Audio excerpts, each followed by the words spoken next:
What's going on, people? It's your boy John coming at you again with another one of his finest videos. Hope you're ready for a nice little roller.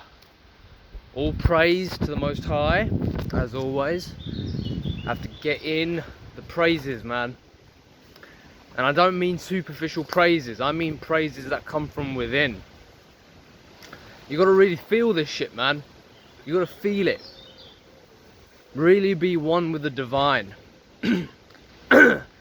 Man, my throat's been really phlegmy for the last few days. But a funny thing is, okay, another little trick I've figured out and found out is that your immune system, when doing healthy habits, it's pretty common sense really, it's not even new information, but your immune system gets really strengthened. Like a few days ago, I woke up with I had a bit of flu symptoms, yeah? So my nose was feeling runny, I was feeling really just sick, ill, you know, like my body temperature was really high. I just felt really lethargic. But I really knew deep within that the reason I feel sick, I've got these ill symptoms, is because my thinking was off, yeah?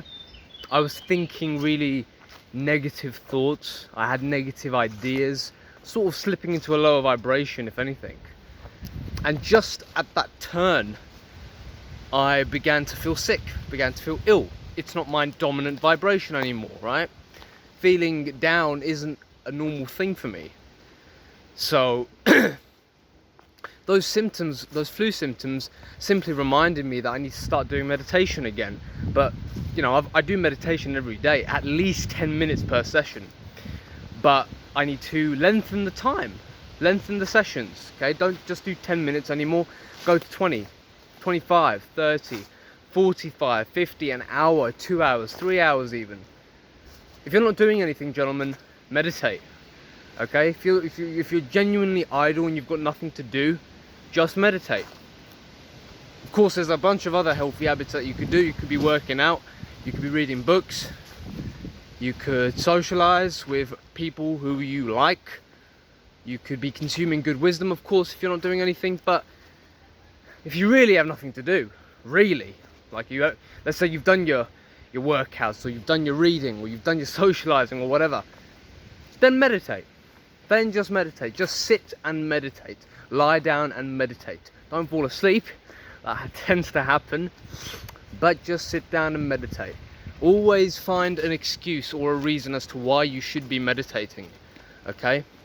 Because meditation, it's one of those things, man, that is very natural to human beings. It's always about refocusing yourself, aligning yourself with your center. Okay? Being content. That's what meditation leads to. But you're not doing it for contentedness, yeah? You're not doing it to find peace. You're doing it to find the chaos. You're doing it to look and become aware of the chaos within. If there's chaos within, most certainly there's going to be chaos without. Okay? And that means on the outer realm, the external realm. And even the external realm, when you really look at it, really look at the external realm, at things that are going outside of you, they're almost 100% a reflection of what's going on inside. So is it really an external realm? Is it really something on the outside? Are you really separate from what's going on outside? Because here's the funny thing. We all come from the same great intelligence, don't we? Nature. It grows things, breeds things. Things then create things. Nature's a naturally ordering realm. It's a democratic realm at the end of the day. Yeah? We come from it. It's not like we've been plod here by some alien, right? Put on the earth, and now we have to manage the external realm. No, we came out of this external realm. So is it really an external realm? I don't think so. I think everything's connected. Everything has that same great intelligence that's guiding it. The very fact that I'm talking to you and think that I am my own great intelligence is the fallacy. It's not. Well, I'm not separate. My intelligence is not separate from the rest of the universe. Something even as simple as nature. Nature, this whole forest right here was grown without man. It grew by its own accord because it had certain governing principles that were ingrained in its DNA that led it to look like the way it does, to do the things that it does.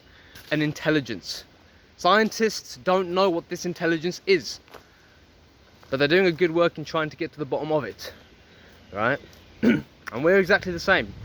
We have certain governing elements in our DNA, in our genetics, that lead us to be who we are. The exact same as nature. So we're all connected. Nothing separate. Other people are not separate to you. Other people are exactly the same. When I was going through my enlightenment phase a few months ago, which is something that I've really desperately tried to get back to, tends to happen, right? You become enlightened, you realize that this world is almost an imagination. You imagine it. Everything, your reality, your personal reality is an imagined reality. It's not real. And therefore, the character that you have in your mind of yourself is not real. The caricature, the person, it's a figment of your imagination, the ego. It's not real. And a really funny thing happened to me when I was in that state. When I would communicate with other people and talk to other people, I knew that they were doing the exact same thing that I was doing. They had a caricature of themselves, an ego, which they were defending. And the ego is so complicated, right? It's got so many problems, so many issues. I've got so many anxieties. Oh, I've got so many problems. All these issues in my life. And then I'm here. And I've realised that those problems are all mind-made. They're all imaginative. They're fake, false, lies. And when you speak to these people, you look at them and you're like, I know what you're doing. I know what you're doing, man. I know what you're doing. You're doing a pretty good job, though. You're convincing. There's an old, Alan Watts did a video. He did a lecture many years ago where he was saying how when people with problems go to these Zen Buddhist monks, or just monks in general, Hindu monks, and they sit there and they say, just like you would go to a psychotherapist, you'd go to a psychotherapist with a problem, and the psychotherapist as well as the monk, you know, they'll sit there and listen to your problems, but they won't give you validation. They won't sit there and be like, yes, I empathise, yes, oh, so sad. They won't do that. They'll sit there and they'll just look at you, right, make eye contact, and they'll stare into the balls of your soul, and it becomes quite uncomfortable to the person who is venting. Okay, because the person who's venting wants validation, they want comfort. But the monk, the Zen monk, the psychotherapist won't give you the comfort. Because the Zen monk and the psychotherapist both know a fundamental truth and an image. A fundamental truth. That this thing that's talking to me right now, venting about his problems, is just an ego. But the divine essence that's behind this ego is sitting there playing with whatever it's doing. It's playing an act, a character. It likes it. So the Zen and the psychotherapist sort of look at you with a slight smirk, and the person who's venting becomes quite uncomfortable, because the person who's venting is like, well, why are you looking at me like that? Why are you looking at me like this? Let's just say, let's say you're telling a really depressing story about your life, and you're all sad, and you're down, and you're like, oh, my life's shit, oh, everything's crap, my life, nothing's ever gone my way, oh, terrible stuff, my life's shit, I want to die. And then you sort of make eye contact with the therapist or the Zen, the Buddhist, and your sad story in that instant just stops. And you're like, why are you looking at me like this? Why are you looking at me like this? That's what they do. It's because the Zen and the psychotherapist both know that you're God. You're God pretending to be a human being. And a human being, of course, is complicated, has problems, has issues, has all of these problems. So the psychotherapist and the monk is looking at you like, I see you, God. I see you, I see what you're doing. You're putting on a very convincing act. It's working, but I see you. I see you behind the facade. And that's what the job of a psychotherapist / a Buddhist is, to get you to know what's really behind that. But again, you can't just know it, you have to be it. And in order to be it, you can't know it. Because if you know it, there you go, there's another facade, there's another ego. The ego loves to know that it's more than life. If you tell the ego that you're God, then the ego is like, oh, I'm God. Well, that means everything I do is okay. Everything I do is normal, natural, fine. It's divinely orientated. I am divinely orientated. I can do no wrong. Even the wrongs that I do are not wrong. They are just a segment of the divinely orientated manifesting in reality. That's what tends to happen when the ego gets involved. And that's what you call holier than thou syndrome. Yeah? These are the guys that walk around saying, I'm spiritual. Look at me. I'm powerful. I'm divine. I'm connected. I have transcended the ego. Oh, I love it when people say I've transcended the ego, because when you say I've transcended the ego, you are just another ego that is saying I've transcended the ego. It's another ego.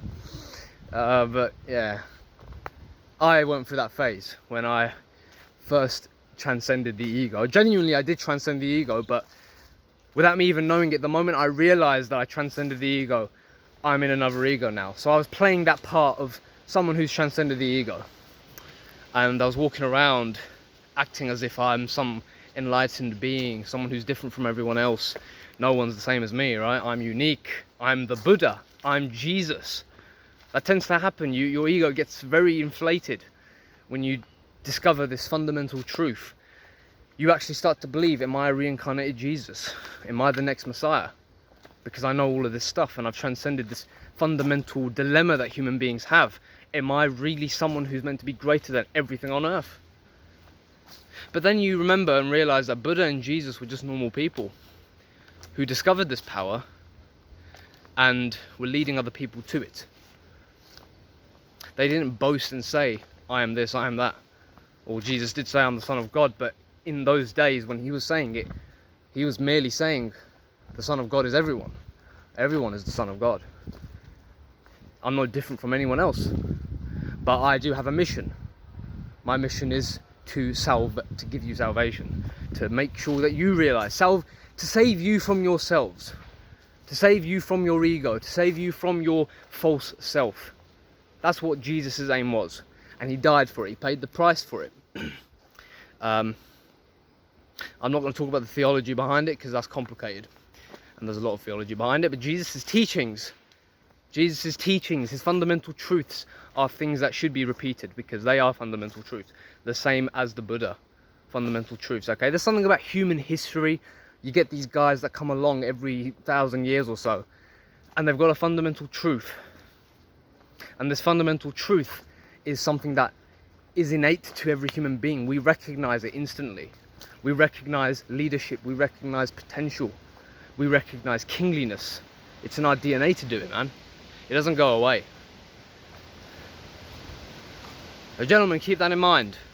Keep the divine in mind. Keep this manifested intelligence in mind every single day, man. Every waking moment. Remember, you are not the body and you are not the mind. You are the intelligence behind it that's organizing everything. But you don't know that. You can't think about it. You can't think about repairing your cells. You can't think about beating your heart. You can't think about breathing. And if you do, you can only control it for a limited amount of time before you relinquish control back to the great intelligence behind you. Because you don't need to think about doing what's real. Yeah, real things, you don't need to think about them. They just happen. Things that you have to think about, there's the illusion. The illusion is that I'm doing what's happening.